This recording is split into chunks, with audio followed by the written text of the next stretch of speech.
Breaking news చూస్తున్నారు. ఆర్టీవీపై మరోసారి అక్కస్సు వెళ్ళగక్కారు మాజీ మంత్రి మల్లారెడ్డి. అవును, ఆర్టీవీతో నేను మాట్లాడా అంటూ వెళ్ళిపోయారు మల్లారెడ్డి. ఒక్కసారి విజువల్స్ లో మీరు చూడొచ్చు. మల్లారెడ్డి భూ అక్రమాలపై ఆర్టీవీ వరుస కథనాలను చూపించింది. మల్లారెడ్డి బాధితుల గోడును ప్రపంచానికి చాటింది ఆర్టీవీ వరుస కథనాలతో షేక్ అయ్యారు మల్లారెడ్డి. ఆర్టీవీ లోగోను చూసి పక్కకు తప్పుకున్నారు మల్లారెడ్డి. నిన్న ఆర్టీవీ రిపోర్టర్ను బెదిరించారు మల్లారెడ్డి అల్లుడు. ఈ రోజు ఆర్టీవీతో ఆయన మాట్లాడినట్టు ఒకసారి మీరు ఆ విజువల్ చూడొచ్చు. ఆర్టీవీ నేను మాట్లాడా అంటూ కూడా లోగోను చూడగానే ఆయన పక్కకు వెళ్ళిపోయిన పరిస్థితి ఒకసారి మీరు చూడొచ్చు. ఆయన మీద వస్తున్న ఆ అంశానికి సంబంధించి ఆయన రియాక్షన్ తెలుసుకునే ప్రయత్నం చేస్తుంది. అసలు ఏం జరుగుతోంది దానికి సంబంధించి మీ రియాక్షన్ ఏంటని అడిగే ప్రయత్నం చేస్తుంది మా రిపోర్టర్, మా ప్రతినిధి అక్కడికి వెళ్ళారు. మా ప్రతినిధి శిల్ప అక్కడికి వెళ్ళి ఆయనతో మాట్లాడే ప్రయత్నం చేశారు.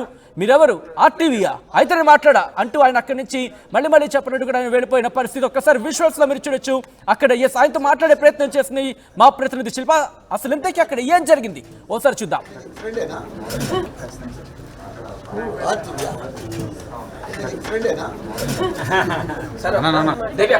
మాట్లాడేది అయిపోయింది. మళ్ళీ సపరేట్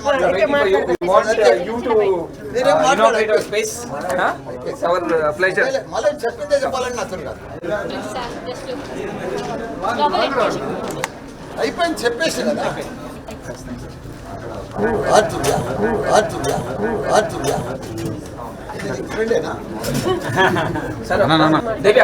మాట్లాడేది అయిపోయింది. మళ్ళీ సపరేట్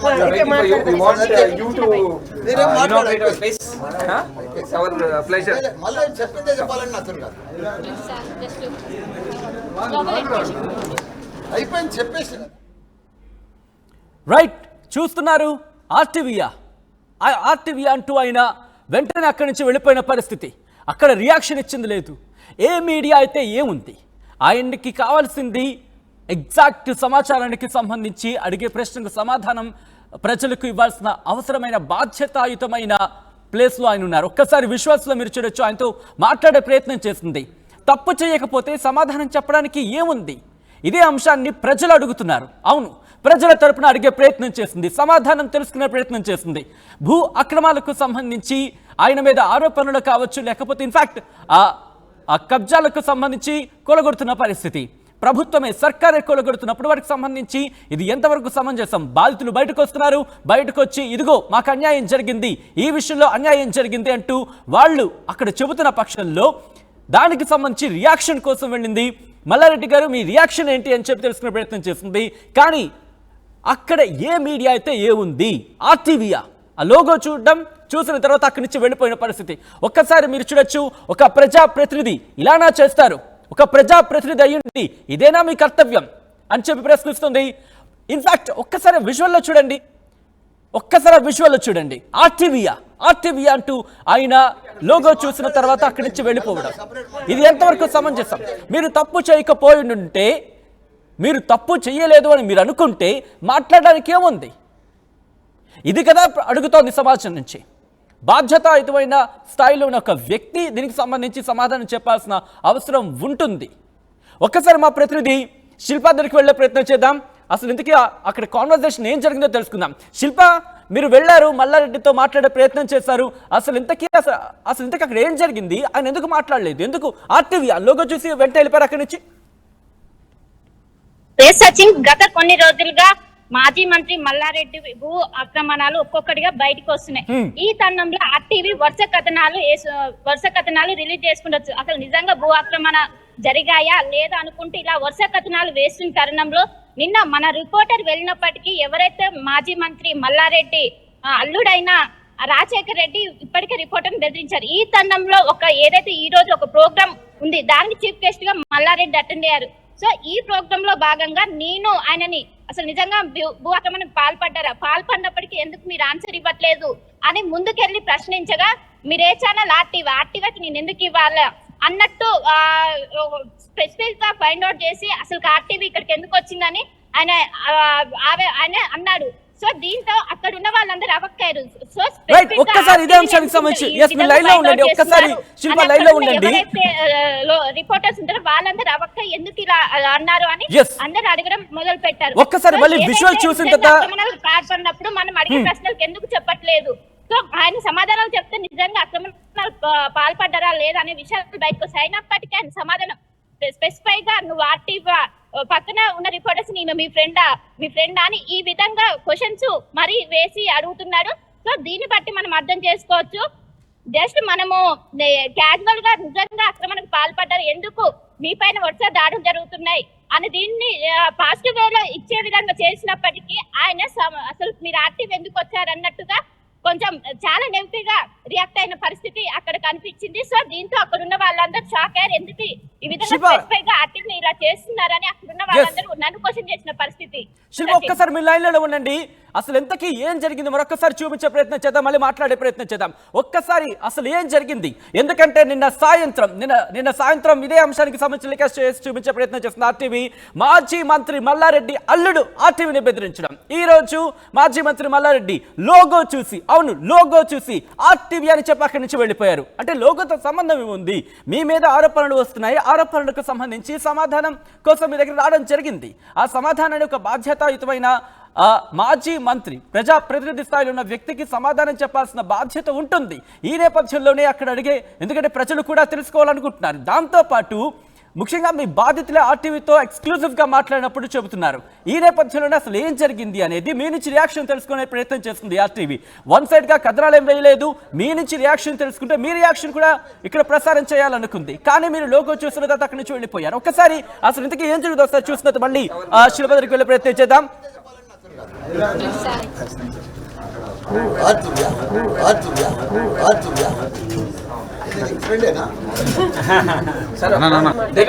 మాట్లాడేది అయిపోయింది, మళ్ళీ సపరేట్ మళ్ళీ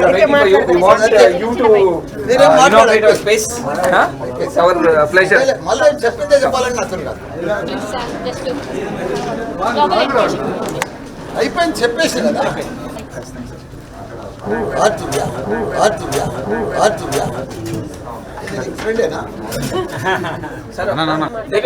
మాట్లాడేది అయిపోయింది, మళ్ళీ సపరేట్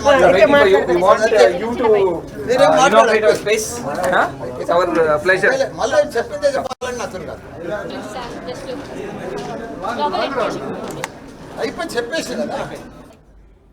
అది నిన్న మాజీ మంత్రి మల్లారెడ్డి అల్లుడు ఇటు మా ప్రతినిధిని బెదిరించారు ఫోన్ లైన్లో. అక్కడికి వెళ్ళినప్పుడు వాళ్ళ సెక్యూరిటీ గార్డు కూడా అక్కడ బెదిరింపులు దిగిన పరిస్థితి అనే చెప్పుకోవచ్చు. ఈ రోజు ఇక్కడ ఇది పరిస్థితి, అక్కడ వీడియో షూట్ చేయనివరు, ఈయన ఇక్కడ మాట్లాడరు, ఇది పరిస్థితి. ఎందుకు ఒక క్వశ్చన్ అనేది సమాజం నుంచే వస్తోంది. మీరు అన్యాయం చేశారు, మీరు అక్రమాలకు పాల్పడ్డారు అంటూ కూడా సమాజం నుంచి మీ బాధితులే వాళ్ళు వచ్చి మాట్లాడుతున్నప్పుడు ఎస్ నేను తప్పు చేయలేదన్న వ్యక్తి మాట్లాడడానికి ఏముంది? ఇదే కదా ఒక సింపుల్ ఆన్సర్. సో ఇదే అంశానికి సంబంధించి వెళ్ళి మీ నుంచి రియాక్షన్ తెలుసుకునే ప్రయత్నం చేయడానికి మా రిపోర్టర్ వచ్చారు. వచ్చినప్పుడు మైక్తో సంబంధం ఉంది, సంస్థతో సంబంధం ఏముంది, మీరు ఆర్టీవీ అని అడగాల్సిన అవసరం ఏముంది? అంటే లోగోతో సంబంధం లేకుండా సమాధానం చెప్పచ్చు తప్పు చేయలేదు అనుకున్నప్పుడు. కానీ ఎస్ మీరు నా మీద వరుస కథనాలు ప్రసారం చేశారు, నేను తప్పు చేయలేదు, ఇది ఆధారం అంటే క్లియర్. కానీ ఆ ప్రయత్నం మీరు చేయలేదే. ఒక్కసారి మళ్ళీ శిల్ప దగ్గరికి వెళ్ళే ప్రయత్నం చేస్తున్నాను. శిల్ప, అసలు ఇంతకీ ఏం జరిగింది? మీరు ఎందుకంటే చాలా ప్రయత్నం చేశారని చెప్పుకోవచ్చు అక్కడ ఆయన నుంచి రియాక్షన్ తెలుసుకోవడానికి. ఆయన్ని కనీసం ప్రశ్న అడిగే ప్రయత్నమైనా జరిగిందా, లేకపోతే దానికి కూడా అవకాశం ఇవ్వలేదా? అసలు ఇంతకీ ఏం జరిగింది అక్కడ?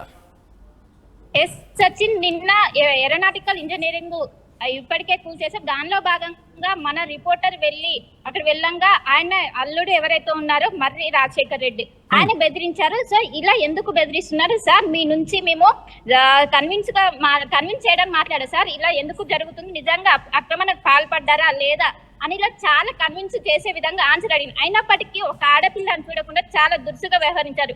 ఆర్టీవీ అయితే నేను ఎందుకు ఇవ్వాలి, ఆర్టీవీకి అసలు ఇవ్వను పో అన్న విధంగా అక్కడ చాలా మంది ఉన్నారు. అయినప్పటికీ వాళ్ళని ఎవరిని చూడకుండా అంత మందిలో ఈ విధంగా ఆర్టీవీని ఈ విధంగా అన్నాడు. దీంతో అక్కడ ఉన్న వాళ్ళందరూ షాక్ అయ్యారు. సో ఎప్పుడైతే మీరు వరుస కథనాలు మాపై నెగిటివ్ కాదు సార్, అక్కడ ఉన్నది పాజిటివ్, అక్కడ ఉన్నదే వేస్తున్నాము. అక్కడ ఎలాంటి జరగకపోతే, భూ ఆక్రమణ జరగకపోతే ఇలా వరుసగా మీ పైన ఎందుకు దాడులు జరుగుతాయి? ఇంతకుముందు అనేక మంది మంత్రులు ఉన్నారు. సో ఆ మాజీ మంత్రుల పైన జరగని విధంగా మీ పైన ఎందుకు జరుగుతున్నాయి? భూ ఆక్రమణ సాక్ష్యాలతో సహా వచ్చి చేస్తున్నారు కదా, నిజంగా భూ ఆక్రమణ జరిగిందా లేదా ఈ విధంగా కన్విన్స్ చేసే విధంగా ఆయన దగ్గరికి వెళ్ళి సార్ జస్ట్ 1 మినిట్ చెప్పండి, జస్ట్ మీకు అసలు నిజం చెప్పండి అక్కడ ఏమైంది ఏంటిది అని కన్విన్స్ చేసే విధంగా అయినప్పటికీ Right, శిల్ప. చాలా దురుసుగా వ్యవహరించారు సచిన్. రైట్, మీరు లైన్లోనే ఉండండి. మధుతో పాటు ఇన్ఫాక్ట్ మధు కూడా జాయిన్ అవుతున్నారు. దీనికి సంబంధించి రియాక్షన్స్ కోసం తెలుసుకునే ప్రయత్నం చేస్తున్నాం. ఎస్, ఒకటే సీదా క్వశ్చన్. మేము ప్రసారం చేసిన కథనాలకు సంబంధించి ఒక్కసారి చూస్తే అన్నిటికీ అక్కడ బాధితులకు సంబంధించి చూపించాం, దాంతోపాటు ఏం జరుగుతుందో తెలుసుకునే ప్రయత్నం చేసి చూపించాం తప్ప ఎక్కడా కూడా వాస్తవాలు కానివి, అవాస్తవాలను ఎక్కడా ప్రసారం చేసిన పరిస్థితి లేదు. బాధితులకు సంబంధించి కావచ్చు, స్థానికులకు సంబంధించి కావచ్చు, లేకపోతే అక్కడ ఏం జరుగుతుందో తెలుసుకోవడానికి మీ దగ్గరికి వచ్చే ప్రయత్నం జరిగినప్పుడు అప్పుడు మీరు బెదిరించిన పరిస్థితి. ఈ రోజు చూసుకుంటే కనుక ఆర్టీవీయా అని చెప్పి మీరు అక్కడి నుంచి వెళ్ళిపోయిన పరిస్థితి. తప్పు చేయనప్పుడు సమాధానం చెప్పడానికి ఏముంది అనేది ఇక్కడ ప్రధానమైన మాట. ఎస్ మధు, ఇన్ఫాక్ట్ నిన్న చూసాం, నిన్న మాజీ మంత్రి మల్లారెడ్డి అల్లుడు బెదిరింపులకు దిగారు. ఈరోజు మల్లారెడ్డి అసలు తప్పు చేయకపోతే సమాధానం చెప్పొచ్చు కదా. ఇది సింపుల్ ఈక్వేషన్. కానీ ఏం జరుగుతోంది మల్లారెడ్డికి సంబంధించి? ఎందుకైనా తటపటాయిస్తున్నారు? ఎందుకంత మల్ల గుల్లాలు పడుతున్న పరిస్థితి? ఎగ్జాక్ట్లీ, ఆర్టీవీ ఎప్పుడు కూడా అంటే స్ట్రైట్ గా వాళ్ళ వెర్షన్ కానీ ప్రజల వెర్షన్ కానీ ప్రభుత్వం చేస్తున్నటువంటి చర్యలను మూడు చూపించే ప్రయత్నం చేసింది. మనం చూసాం గతంలో అసెంబ్లీ సమావేశాల సందర్భంగా ఫస్ట్ మాజీ మంత్రి మల్లారెడ్డిని అసలు గతంలో జరిగినటువంటి ఇన్సిడెంట్ గురించి అడిగింది ఆర్టీవీఏ. గతంలో మీరు రేవంత్ రెడ్డికి ఛాలెంజ్ ఇచ్చారు, పర్సనల్ గా కొన్ని మాటలు అన్నారు. ఆ మాటలకు సందర్భించి వివరణ తెలుసుకునే ప్రయత్నం చేసింది గతంలోనే. అప్పుడు దానికి సమాధానంగా రేవంత్ రెడ్డి నా మంచి దోస్తవా అని చెప్పేసి మనతోటే మాట్లాడారు. సో తర్వాత జరిగినటువంటి పరిణామాల్లో కంప్లైంట్స్ రావడము, మల్లారెడ్డి సంబంధించినటువంటి భూ ఆక్రమణలకు సంబంధించి డైరెక్ట్ గా మేడ్చల్ జిల్లా కలెక్టరే ఆదేశాలు ఇవ్వడము, అధికారులను పంపడము, కూల్చివేతల కార్యక్రమాలకు చేయడం, అంతకంటే ముందే నోటీసులు ఇవ్వడం, రీసెంట్ గా దుండిగాల్ ఇష్యూ, ఇవన్నీ కూడా అటు ప్రభుత్వ వెర్షను, అధికారుల వెర్షను, అధికారుల చర్యలను అన్ని చూపించాం. దీంతో పాటు కాలేజీలో ఆ విద్యార్థులు, ఆ స్టాఫ్, అక్కడ ఉన్నటువంటి స్టాఫ్ నిరసన వ్యక్తం చేస్తే వాళ్ళు సంబంధించినటువంటి దాన్ని కూడా మనం చూపించాము. తర్వాత ఒక సందర్భంలో మల్లారెడ్డి ఒక దగ్గర రెస్పాండ్ అయ్యి ఒక కామెంట్ చేసి ఆ కామెంట్ ను కూడా ఆర్టీవీ వినిపించింది. అంటే ప్రభుత్వం కక్షపూరితంగా నా పైన చర్యలు తీసుకుంటుందని మల్లారెడ్డి చెప్తే అది కూడా వినిపించాము. సో తర్వాత ఇప్పుడు డైరెక్ట్ గా బాధితులు ఎవరైతే భూములు కోల్పోయారో, స్థానికంగా మల్లారెడ్డికి సంబంధించినటువంటి కాలేజీల వల్ల ఇబ్బందులు ఎదుర్కొయ్యాయో, భూముల రూపంలో కబ్జాలకు గురయ్యాయో, గిరిజనుల భూములు కావచ్చు, స్థానికుల భూములు కావచ్చు, అసలు స్థానికులు ఏమనుకుంటున్నారు అనేటువంటి అన్ని అంశాలను కూడా ఆర్టీవీ చెప్పింది. సో ఇక్కడ ఎక్కడ కూడా వన్ వేలో ఎక్కడ ఆర్టీవీ ప్రజెంట్ చేయలేదు, విషయాలను చెప్పలేదు. ఖచ్చితంగా అన్ని కోణాలను స్పృశిస్తూ, అన్ని కోణాలను వివరిస్తూ, అన్ని కోణాలను చెప్పే ప్రయత్నం చేసింది. అఫ్ కోర్స్ దాంట్లో భాగంగానే ఈ రోజు కూడా మల్లారెడ్డిని మన ఆర్టీవీ ప్రతినిధి అడగడం జరిగింది క్వశ్చన్. సో ఆయన చెప్పడానికి ఇష్టపూర్వకంగా లేదు. అఫ్ కోర్స్ నిజంగా ఆర్టీవీ అని అడగాల్సినటువంటి అవసరం కూడా లేదు. నేను ఆల్రెడీ మాట్లాడేశాను, టైం లేదు, వెళ్ళిపోతున్నాను అని చెప్పొచ్చు. కానీ ప్రత్యేకంగా ఆర్టీవీ అని చెప్పేసి పక్కన పెట్టడం అనేటువంటిది వాంటెడ్లీ ఆయన మాట్లాడడానికి ఇష్టపడలేదు ఆర్టీవీతో అనేటువంటిది చాలా స్పష్టంగా కనిపిస్తా ఉంది. ఒకవేళ నిజంగానే ఆయన మళ్ళీ మాట్లాడడానికి ఓపిక లేకపోతే, జనరల్ గా లీడర్లు బిజీగా ఉంటారు, ఓపిక లేకపోతే నేను తర్వాత మాట్లాడతానని చెప్పొచ్చు, లోపల మాట్లాడేసాను ఆల్రెడీ అయిపోయిందని చెప్పొచ్చు, అది చెప్పారు. కానీ ఆర్టీవీ అనేటువంటిది ప్రత్యేకంగా చెప్పిన తర్వాతనే, మాట్లాడిన తర్వాతనే నేను మళ్ళీ మాట్లాడను అనుకుంటూ వెళ్ళిపోయారు. ఇది ఖచ్చితంగా కేవలం వరుస కథనాలను ఆర్టీవీ ప్రచారం చేస్తా ఉంది. వరుసగా ప్రజల గొంతు వినిపిస్తుంది, అటు అధికారులు తీసుకున్నటువంటి చర్యలను వినిపిస్తా ఉంది. ఎందుకంటే వేం నరేందర్ రెడ్డిని కలిసారు, మంత్రిని కలిసారు, కేసీఆర్ ని కలిసారు, కేటీఆర్ తో భేటీ అయ్యారు. ఈ వార్తలన్నీ ఇచ్చింది. కేవలం వన్ వేలో న్యూస్ ఎప్పుడు ప్రెజెంట్ చేయలేదు ఆర్టీవీ. ఎందుకంటే మనం వన్ వేలో ప్రెజెంట్ చేయాలి అనుకుంటే ఆయన వరకు వెళ్లే అవసరం ఉండదు, ఆయన వరకు వెళ్లాల్సిన పని ఉండదు. వన్ వేలో న్యూస్ ఒకవేళ అటువంటి పరిస్థితి ఉంటే కనుక రియాక్షన్ తెలుసుకోవాలనే ఆ డైరెక్షన్ అనేది ఉండకపోవచ్చు. కానీ ఇక్కడ అది కాదు కదా. వెళ్ళాం, ఆయన రియాక్షన్ తెలుసుకునే ప్రయత్నం చేశాం, గ్రౌండ్కి వెళుతున్నాం, అక్కడ పరిస్థితులు ఏంటో మనం వాళ్ళతో మాట్లాడుతున్నాం, వాళ్ళ రియాక్షన్ కూడా మనం ప్లే చేస్తున్నాం, ప్రభుత్వ వర్షన్ వినిపిస్తున్నాం. ఎక్కడా వన్ సైడ్గా వెళ్తున్న పరిస్థితి లేదు. ఎగ్జాక్ట్లీ, ఇది ఒక్కటే ఈ వార్త కథనాలనే కాదు, గతంలో మల్లారెడ్డి చేసిన కామెంట్స్ కూడా మనం ప్రసారం చేస్తాం. అవును, తర్వాత ఆయన ఎన్నికల సందర్భంలో ఆయన కొడుకుని భద్రారెడ్డిని తీసుకొస్తాడంటే ఆ వార్త కూడా ఆర్టీవీ చాలా పెద్ద ఎత్తున దాన్ని ప్రసారం చేసింది, దానికి ఆ స్పేస్ ఇచ్చింది, ఆ న్యూస్ స్పేస్ ఇవ్వడం జరిగింది. కేసీఆర్ ను కలిశారు, అది కూడా స్పేస్ ఇవ్వడం జరిగింది. రీసెంట్ గా వేం నరేందర్ రెడ్డిని కలిశారు, దానికి సంబంధించిన వార్తా ప్రసారాలను కూడా మనం ప్రసారం చేశాం. సో ఎక్కడ ఉన్నది ఉన్నట్టు, జరుగుతున్నట్టు, ప్రజలు అనుకుంటున్నట్టు, యాజ్ ఇట్ ఈస్ ప్రజలు అనుకున్నదే మనం ప్రసారం చేసాం. ఎక్కడ కూడా RTV సొంత ఎజెండాతో ముందుకు వెళ్ళింది లేదు. ఒక సమస్య వచ్చినప్పుడు పెద్ద స్థాయిలో మంత్రిగా పనిచేశారు, ఎంపీగా పనిచేశారు, ఆయన ఇప్పుడు ఎమ్మెల్యేగా ఉన్నారు, ఆయన అల్లుడు ఎమ్మెల్యేగా ఉన్నారు, విద్యా సంస్థలను నడుపుతా ఉన్నారు. అనేక ఆరోపణలు గతంలో కాంగ్రెస్ పార్టీ చేసింది. ఇప్పుడున్నటువంటి ముఖ్యమంత్రి స్వయంగా రేవంత్ రెడ్డి గతంలో ఈయన పైన ఆరోపణలు చేశారు. ఇప్పుడు ఆయనే ముఖ్యమంత్రి ఉన్నారు. మేడ్చల్ జిల్లా కలెక్టర్ ఆదేశాలు ఇచ్చారు, అధికారులు చర్యలు తీసుకుంటున్నారు. అంత కళ్ళకు కట్టినట్టు జరుగుతా ఉంది. బుల్డోజర్లు తీసుకెళ్లి బిల్డింగ్లు కూలుస్తా ఉన్నటువంటి సిచ్యువేషన్ ఉంది. ఇంకా మరిన్ని ఆరోపణలు వచ్చాయి. ఆ మైనపల్లి హనుమంతరావు కూడా ఆయన మీద మీడియా సమావేశం పెట్టి ఆయన మాట్లాడారు, అది చూపించాము. ప్రజలు చెప్తున్నటువంటిది అది చూపించాము. అన్ని యాజ్ ఇట్ ఈస్ గా ఏం జరుగుతుందో కళ్ళకు కట్టినట్టు జనాలకు తెలియజేసేలా అసలు ఏం జరుగుతుందో చూపించాము. అదే విధంగా మల్లారెడ్డి వెర్షన్ కూడా వినిపించే ప్రయత్నం చేశాం ఖచ్చితంగా. సో ఆయన రిజెక్ట్ చేస్తారు. ఇప్పటికైనా కూడా మల్లారెడ్డి మాట్లాడుతుంటే ఇప్పటికీ కూడా ఆయన రియాక్షన్ తెలుసుకోవడానికి వెళ్ళామని అక్కడికి. అసలు ఏం జరుగుతోంది, మీ రియాక్షన్ ఏంటి, మీరు ఎలా మూవ్ ఆన్ అవుతున్నారు, నిజంగా మీ మీద వస్తున్న వాటికి సంబంధించి అన్యాయం చేయలేదు, అక్రమం చేయలేదు కనుక ఒక ఎలా వెళ్ళబోతున్నారు ఏంటి అని ఒక రియాక్షన్ తెలుసుకోవడానికి మాత్రం అక్కడికి వెళ్ళింది తప్ప అక్కడ వేరే ఉద్దేశం కూడా అక్కడెక్కడ కనిపించిన పరిస్థితి కదా. ఎందుకంటే ఆయనతో మాట్లాడే ప్రయత్నం చేస్తుంది. ఎందుకంటే కథనాలు ముఖ్యంగా ఆయనకు సంబంధించి అక్కడ బాధితులే ఆయన సంబంధించి ఆరోపణలు కావచ్చు, లేకపోతే బాధితులే మాట్లాడుతున్నప్పుడు మీ రియాక్షన్ ఏంటి అని తెలుసుకునే ప్రయత్నం చేస్తుంది. ఎగ్జాక్ట్లీ అదే. ఇప్పుడు ఫోర్త్ ఎస్టేట్ గా ఉన్నటువంటి మీడియా యాజ్ ఎ జర్నలిస్ట్ గా ఖచ్చితంగా మనం వెళ్తాం. కేవలం మల్లారెడ్డి అంశమే కాదు, రేపు ఇంకొక ప్రజా సమస్య ఉన్నా, ఇంకొక నీటి ఎద్దడి ఉన్నా, ఇంకెలాంటి సమస్యలున్నా సమాజంలో అది ఖచ్చితంగా జనాల తరఫు నుంచి, ప్రజల తరఫు నుంచి ఆ సమస్య పరిష్కారం కోసం అధికారులను అడగాల్సి వస్తుంది, అప్రోచ్ అవ్వాల్సి వస్తుంది. లీడర్లను, పొలిటీషియన్స్ ని, ఎమ్మెల్యేలను, మంత్రులని, అవసరం అనుకుంటే ముఖ్యమంత్రిని కూడా అప్రోచ్ అవ్వాల్సినటువంటి పరిస్థితి, ఆ బాధ్యత మీడియాకు ఉంటుంది. సో దాంట్లో భాగంగా మీడియా రీచ్ అవుతుంది. ఇదే అంశం, ప్రజల భూములని కబ్జా చేశారు, ప్రభుత్వ భూములని కబ్జా చేశారు మల్లారెడ్డి అనేటువంటి ఆరోపణలు కేవలం ఆరోపణలే కాదు, డైరెక్ట్ గా మేడ్చల్ జిల్లా కలెక్టర్ ఇచ్చినటువంటి ఆదేశాల ప్రకారం అధికారులు చర్యలు తీసుకుంటున్నటువంటి సిచ్యువేషన్. సో ఈ అంశం చాలా పెద్ద అంశం. ఎందుకంటే ఆయన గతంలో మంత్రిగా పనిచేస్తారు, బాధ్యత ఉన్నటువంటి ఉన్నత పదవిలో ఉన్నారు. సో ఆ పదవిని అడ్డు పెట్టుకొని వందల ఎకరాల భూములని, ప్రభుత్వ భూములని, ప్రైవేటు భూములని, కొద్దిమంది భూములని ఆక్రమించుకున్నారనేటువంటి ఆరోపణలు వచ్చినప్పుడు ఆ నిజాలను బయటికి తెలియజేయాల్సినటువంటి అవసరం మీడియా పైన ఉంటుంది. కాబట్టి అందులో భాగంగానే RTV కూడా అప్రోచ్ అయింది, అడిగింది. ఆయన ఈ రకంగా రెస్పాండ్ అయినటువంటి విధానం చూస్తే చాలా తీవ్రమైనటువంటి అసహనంతో ఉన్నట్టు చాలా స్పష్టంగా కనిపించింది, అసహనంతో ఉన్నట్టు. ఎందుకంటే వరుస కథనాలను యాజ్ ఇట్ ఈస్ గా ఉన్నట్టుగా RTV ప్రసారం చేస్తున్నటువంటి వార్తా కథనాలు మల్లారెడ్డి దృష్టికి, మల్లారెడ్డి టీం దృష్టికి వెళ్లడంతో ఆయన RTV తో మాట్లాడడానికి నిరాకరించినట్టుగా తెలుస్తా ఉంది. ఇప్పటికైనా మల్లారెడ్డి మాట్లాడతారు అంటే కూడా ఆ మాట్లాడినటువంటి మాటలు కూడా ప్రసారం చేయడానికి మనం సిద్ధంగానే ఉన్నాం యాజ్ ఏ ఫోర్త్ ఎస్టేట్ మీడియాగా. సో ఆయన దాన్ని రిసీవ్ చేసుకునేటువంటి విధానం ఆయన కరెక్ట్ గా చేసుకోలేదు అనేటువంటి చాలా స్పష్టంగా కనిపించింది ఈరోజు మన ప్రతినిధితో ఆయన బిహేవియర్ చూస్తే. Right Madhu, thanks for the update and joining. ముఖ్యంగా ప్రజలకు సంబంధించి ప్రజా సమస్యను అక్కడ పెద్ద ఎత్తున కనిపిస్తోంది, ఆ సమస్యను ప్రపంచానికి చూపించే ప్రయత్నం చేస్తోంది. మీరు తప్పు చేయలేదు అంటే కనుక మాట్లాడడానికి ఏముంది అని ఒక మాట ఇక్కడ వినిపిస్తోంది. ముఖ్యంగా ఇదే అంశానికి సంబంధించి ప్రభుత్వం రియాక్ట్ అయింది. అక్కడ భూ ఆక్రమణకు సంబంధించి వాటిని కూలుస్తోంది. దాంతోపాటు అక్కడ ఏం జరుగుతుందో చూడడానికి, అక్కడ ఏం జరుగుతుందో చూసి ఆ వార్తను సేకరించి వార్తను ప్రసారం చేసేందుకు అక్కడికి గ్రౌండ్లోకి RTV టీం వెళుతోంది. వెళ్ళినప్పుడు నిన్న ఎటువంటి పరిస్థితి జరిగిందో చూసాం. మల్లారెడ్డి అల్లుడు ఫోన్లో బెదిరింపులు దిగిన పరిస్థితి. ఈ రోజు మంత్రికి సంబంధించి ఆయన RTVయా మీతో మాట్లాడినట్టు కూడా అక్కడి నుంచి వెళ్ళిపోతున్న పరిస్థితి.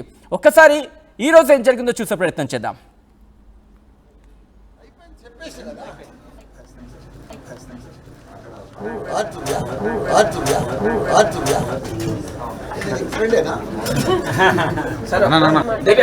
మాట్లాడేది అయిపోయింది, మళ్ళీ సపరేట్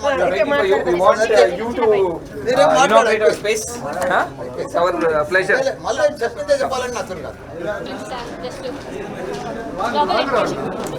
అయిపోయింది, చెప్పేసి కదా.